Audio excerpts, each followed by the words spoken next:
You hear it? It's that siren. Come on in the WRT Boxing Show, folks. You hear that call? That siren? The boxing junkies. Come on in the WRT Boxing Show. I'm your host, Mr.A. And well, if styles makes fights, right? Styles make fights. Lejarraga gets knocked out, gets stopped by David Avanesyan. This was a tough one because you saw a lot in David. We all knew. Lejarraga was on the rise, very raw, had some flaws, and boy, did David point them out. We knew. If you're a new viewer and you haven't subscribed, do not do it yet. Stay tuned into this episode. Go back, watch a few more others. Come on in, see if you like it, then subscribe. Now, for one, you could go watch the breakdown prediction if you haven't already. We said it in there, and I banked on, okay, David's gonna get tired, and that's how the fight's gonna end. He's gonna get tired and get knocked out. But I said, but David can outbox this fool and easily get a victory. We said it.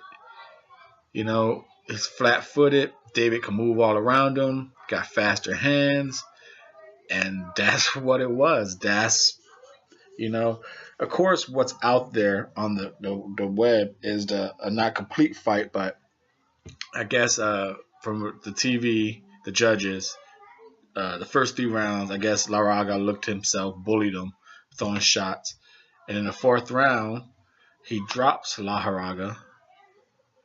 And you see the number one flaw, how he drops him. One with the poor footwork that Lejarraga has, he can't really jab more than once. He's always a one single jab, and then he's throwing wide hooks, and he watches it.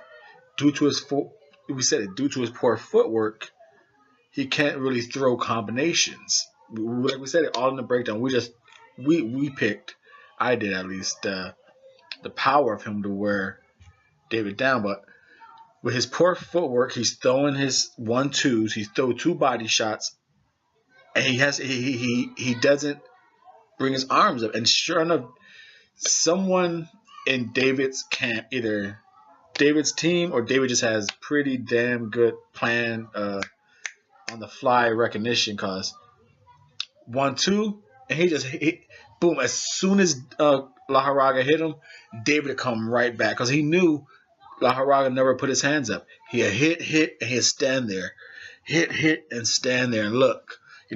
Whether it's a jab or a hook, his head never moved. He just watched this work, and every time Lejarraga hit him with something, for the most part, David came right back because the opening was there, and that's how he knocked him out. Knocked him down in the 4th round. He had him against the ropes, being the bully. It was totally going his way. Boom, boom, 1-2.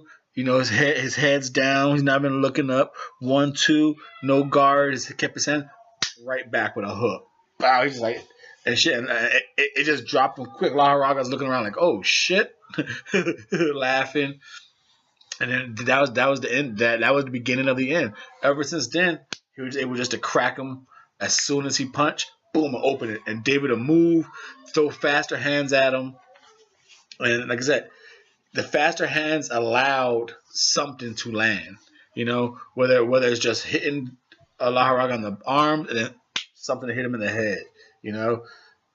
Lejarraga, a defense was exposed, his footwork was exposed. David will move around him, found him, and then in the 9th round, more of the same hooks, but one hook just really rocked him.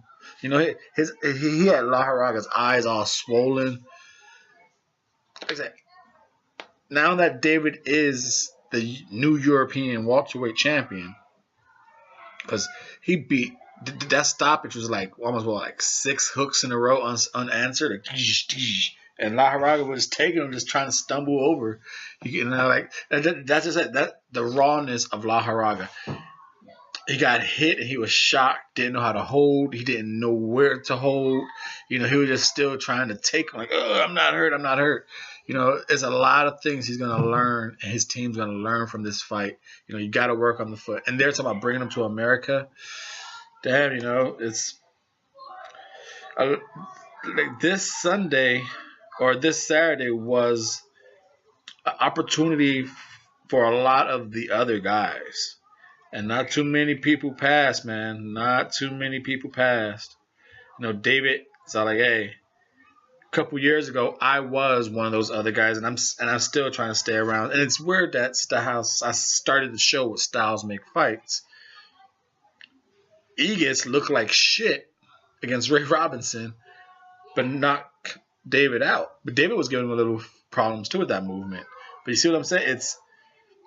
It's just Styles Make Fights. And now, remember, Lejarraga was number 2. He was number 2, folks, for the WBC, number 5 for the BA, number 3 for the IBF, number 5 for the WBO. So David's Avanesyan is going to pop himself right back in the mix. Who knows what's going to happen with Lejarraga, considering he got knocked out, and it was like I said, the version of the fight that's on the internet is 3 rounds. The first 3 rounds are off, but the TV judge scored him to Lejarraga, and then from there on out, it was just basically David Avanesyan sweeping it into the knockout. So who knows how far he's going to be dropped in each of these organizations, but it's definitely a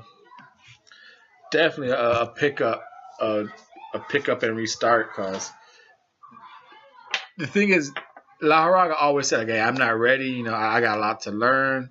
I'm gonna take my time." At least he was saying it before this fight. Like he's saying it like 2 fights ago. I'm just gonna learn, and I know I'm not ready for the world, but I'm gonna slowly get there. Hopefully, this don't set him back too far. Like I said, that ruggedness is good, but he's like a Spaniard, Sam Egerton, and we saw what happened to Sam Egerton. So that style only goes so far in the boxing game. The Double RT Boxing Show, the Ready Talk Boxing, with your host, Mr. A. Again, new viewers, go watch some more episodes, see if you're really entertained, and then subscribe. For those who are subscribed, hit that thumbs up, because there's yours for your time and support. Bring it on back to the show.